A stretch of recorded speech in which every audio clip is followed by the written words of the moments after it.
Hello again, YouTube, and welcome back to Sakura MMO 2. My name is MS-Punker1, and last video we talked more with the other witch that we met, and ended up spilling the truth about ourselves and this entire world, more or less.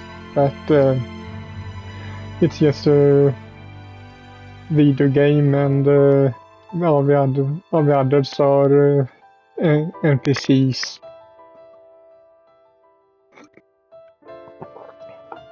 But the only one that actually, from what I can remember, the only one that actually reacted to it was Neve. So we'll see what happens. After a meeting with a mysterious witch, my party returned to the Nightmare Citadel. It takes a long time for us to wend our way through the forest on foot, and it's pitch black when we finally return. The moon is hanging in the sky. That's around celestial orb, and the stars are twinkling. The walk back through the woods was not unpleasant, exactly, but it was rather awkward. None of us said very much. Valeria was lost in her thoughts, probably about Japan. Neve kept glancing at me as though she had something to say, but she never came out and said it. Instead, she closed her mouth with a defeated sigh. She probably feels upset, and I can't say I blame her. Neve's been nothing but loyal and devoted to me this whole time, and I repaid her by lying to her. That must sting. But then also, the other side of that coin is what exactly would she have been what exactly should she have been telling her? I'm sorry I have to tell you this, but you're just an NPC in a fantasy world. So she did it with good intention, but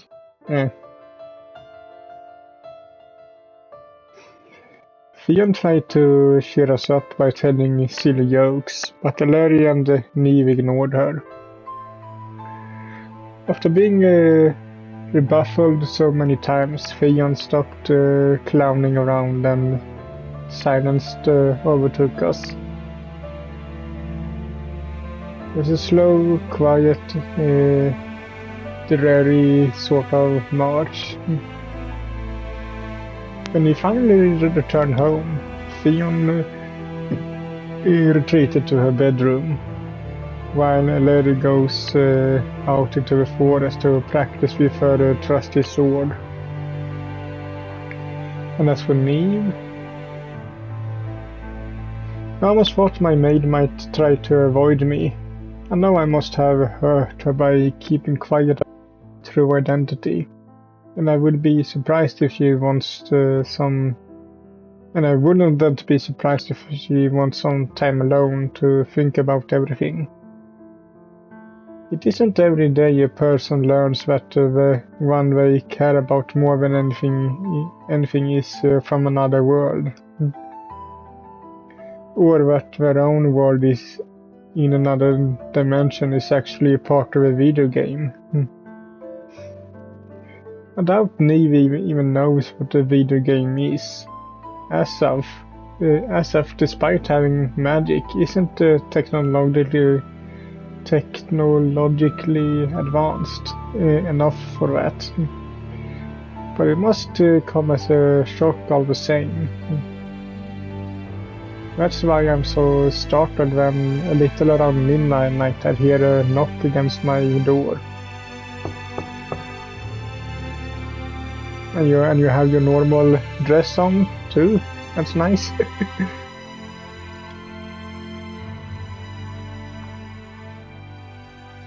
I recognize the soft dimmer voice at once. It's obviously Neve. I sit on my bed, setting the book I was trying and failing to read on the side, and reply. Yes? Is there something you want?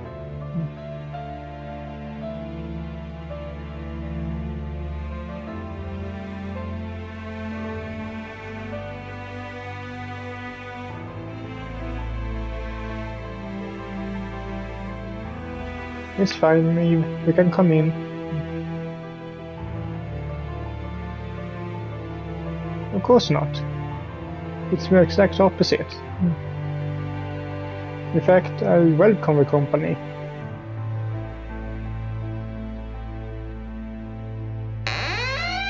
My bedroom door creaks and my maid enters the room.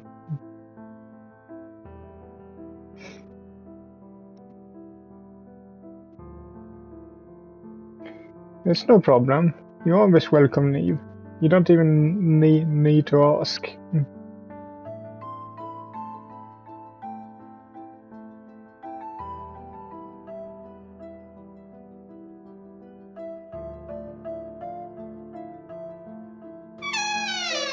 He closes the door behind her with a dull click and stands there awkwardly, daring not to take another step into my bonjour, whatever. She's staring at the ground and shifting from foot to foot, as though unsure of what to say. Her fingers play with the hem of her dress. Neve? When I say her voice as soft as I can muster, she still jumps a little at the unexpected address. What's wrong?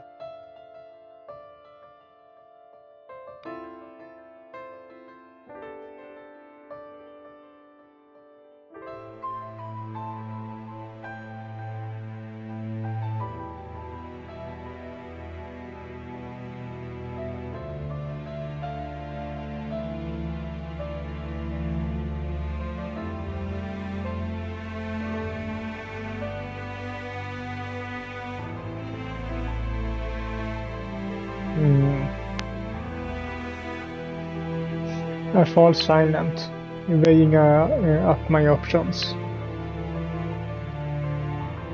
I could always lie to Neve for her own peace of mind, but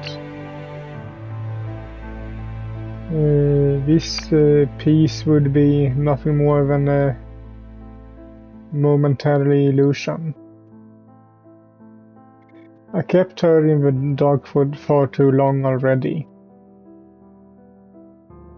It's true, yes. The first part at least. I wasn't born in Asaph.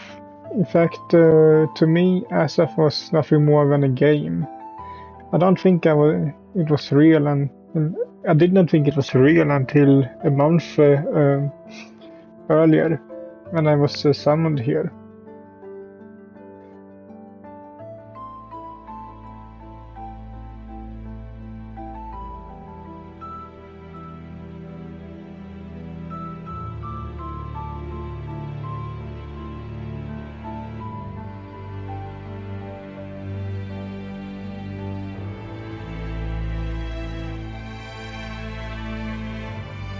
That isn't true, Neve.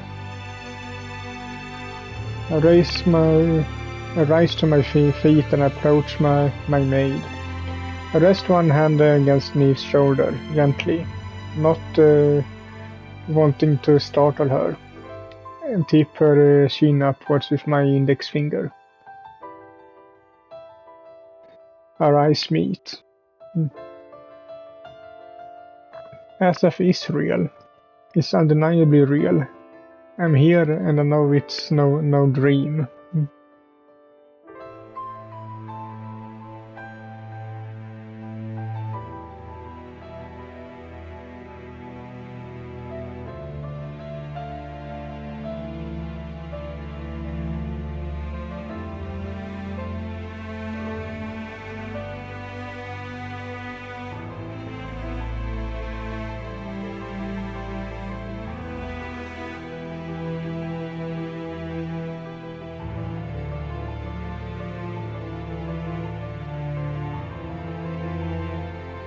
Neve.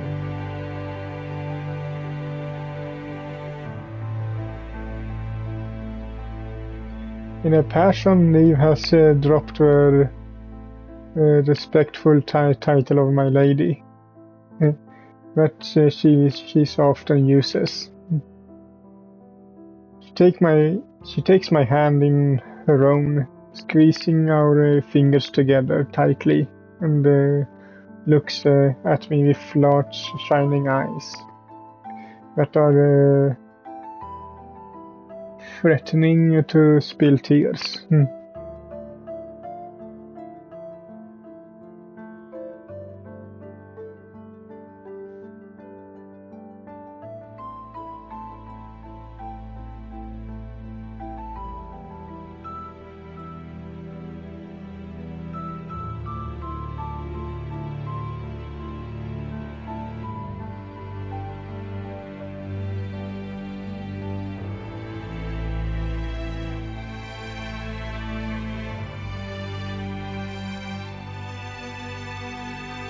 Tears are starting to trickle down Neve's cheeks. In earnest now. Her whole body is shaking. I wonder if there's some way I can calm her down. Then it's probably for the best if... Don't worry so much, Neve.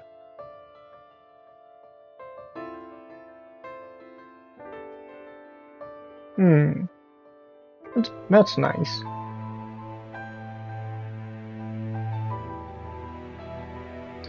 My maid's body stiffens, her eyes widen. A shocked gasp escapes from her lips. That's because I'm hugging her. I'm holding her body against mine, my arms around her shoulders. Neve is about the same height as I am. In fact, with her horns she is a little taller. But she's never felt smaller or more fragile. SF is definitely real. And so are your feelings. You love me. I can tell how much you love me. You always dote on me. And you cared for me, and you put me above yourself all the time. I would never even think about questioning your love. Though sometimes I think you should try to love yourself a little bit more. Still, I'm grateful that I met you. You're more than a character to me, and your feelings mean a lot.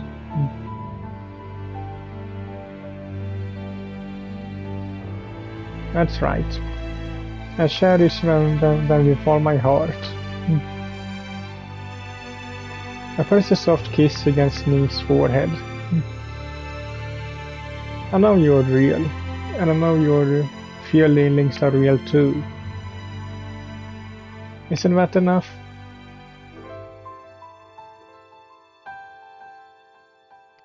Neve sighs softly and rests her head against my chest.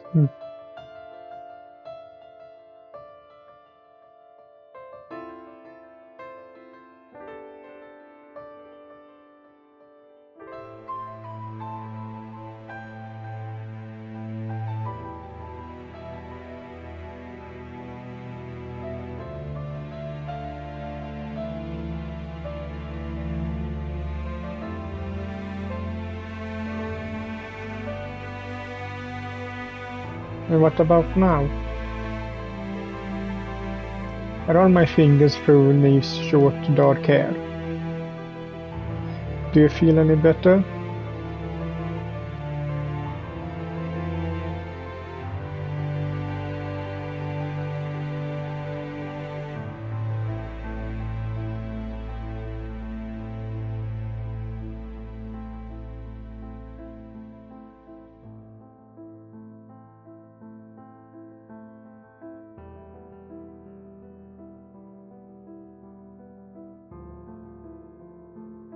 None of this is a lie. Asaf is real, and so are you. And so am I. And we can stay together. I do. I promise. I hold Neve closer, as though afraid she might disappear. This sudden, unfounded fear is paradoxal.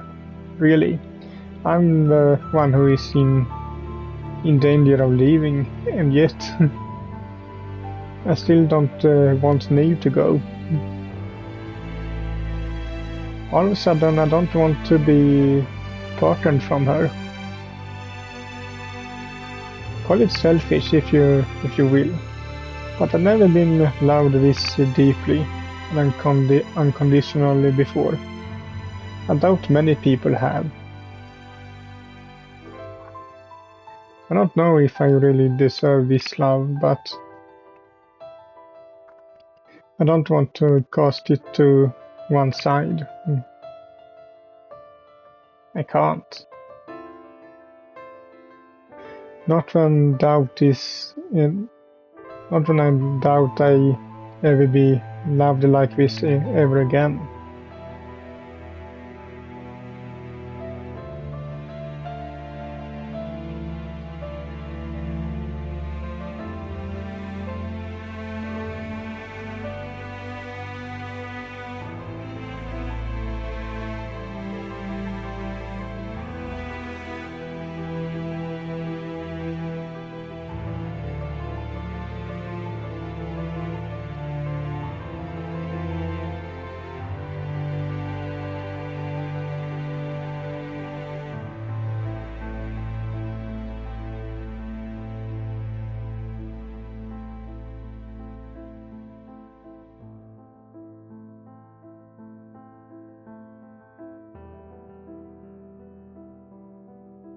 Well, I'm not so sure about that. I've never been that close to my parents. All the same, Neve might have a point. I don't know how much time has passed in Japan while I've been in Asaf. Could be a few seconds or minutes, or could be days or months. My parents could be waiting back in Sapporo anxiously, wondering when I next call them. I haven't seen my parents in a while, it's true, but my mother usually calls me at least once a week. No matter how far away my parents are, I know they still care for me. They love me. It would be wrong of me to turn my back on them for the sake of a bit of adventure here in Asaf.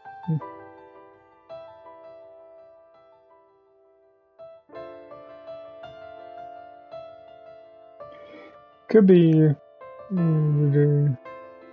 yeah. Even though my old life in Japan was hopelessly boring. I should try and be a bit more responsible. I know going back is the right thing to do, but if I did go, I really would miss you, Neil. Of course. I already told you. You're the first friend I made here. You're irreplaceable to me.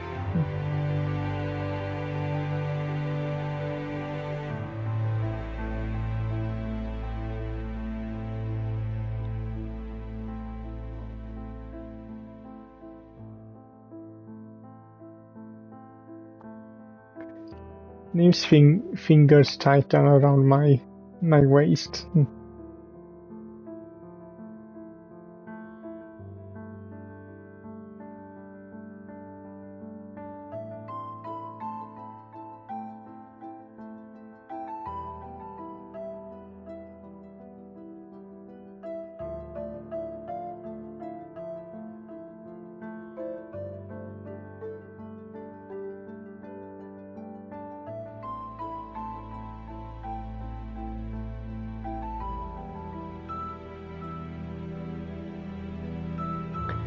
She might be right about that.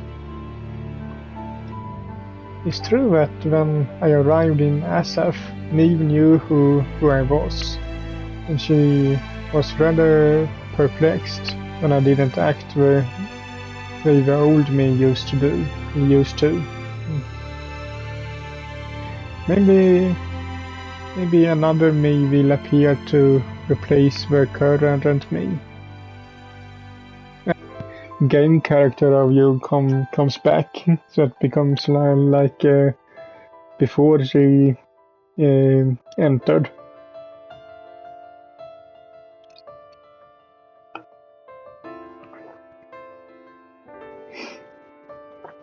It's rather complicated. Just thinking about it makes my head hurt.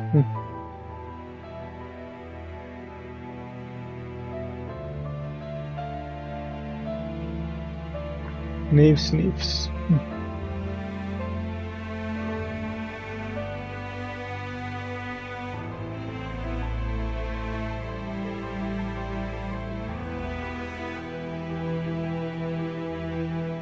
Was the old me not very nice to you?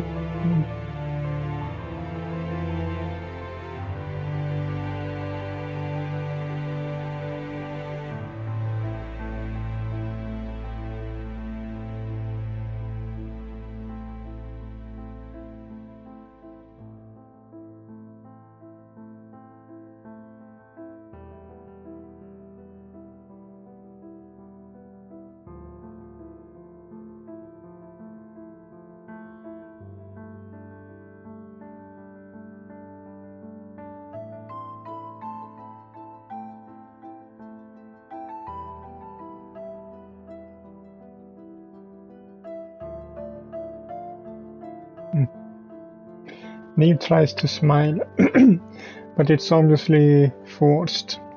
Looking at it is painful. I don't want Neve to push herself for my sake. She's been pushing herself for far too long already.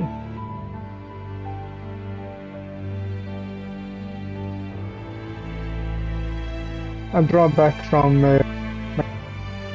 look into her eyes. Something.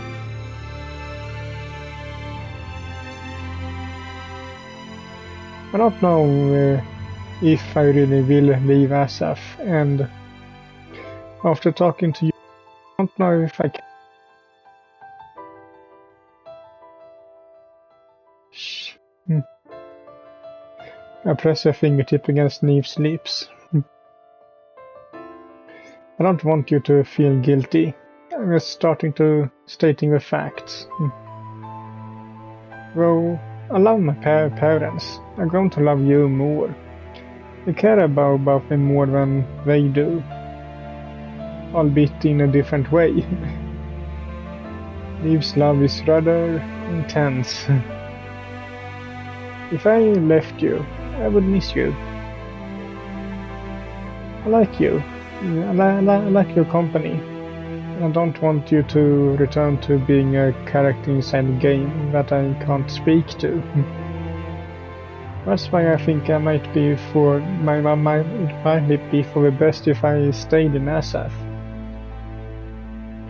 You could always come to Japan with me, if you would prefer, but your horns and tail would stand out too much.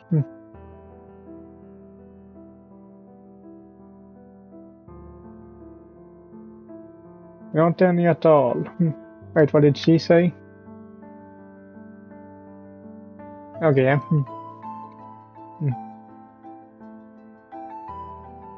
humans might discriminate against you in SF because you look different, but you would be judged far more harshly in Japan.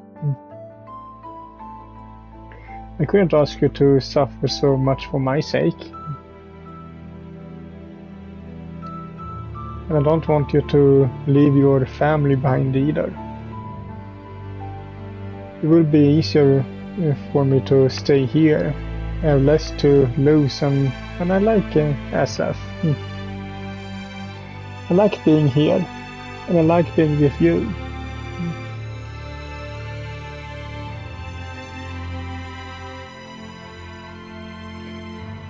And ask me to stay.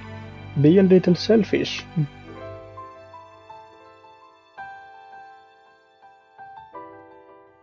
You can't.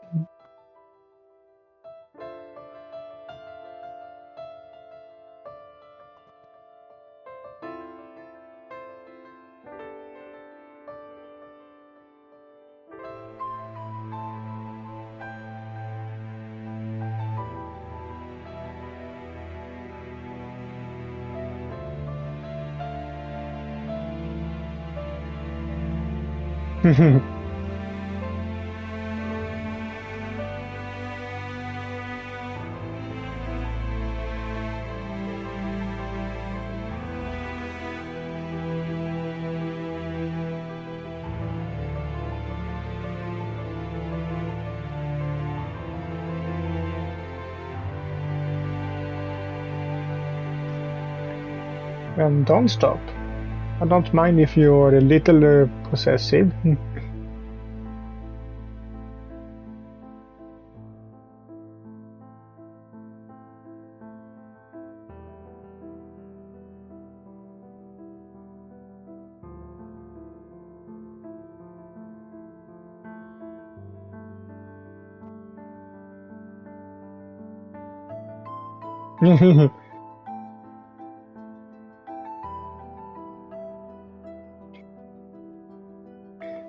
You're going to order your mistress?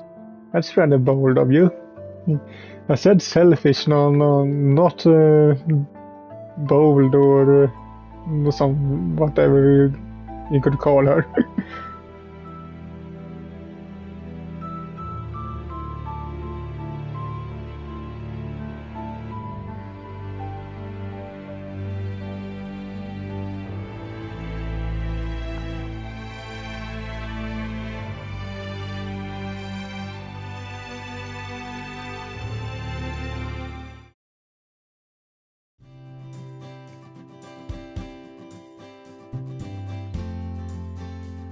Okay, it seems like we got one ending there.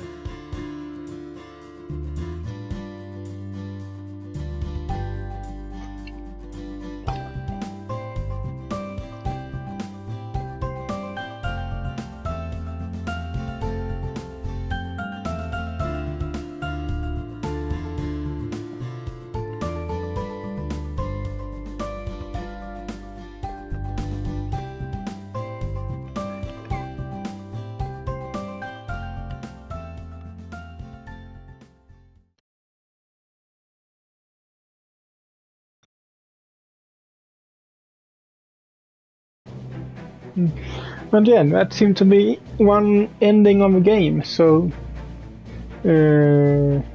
let's take a look here quick. I think I missed some things throughout the game because here,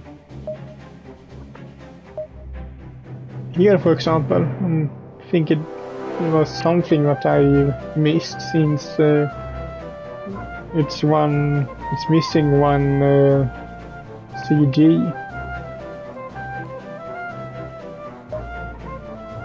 And here we have a couple CGs that are missing. 3 of them. So yeah, I think I missed a couple of things here. But for now, that will be it for this video.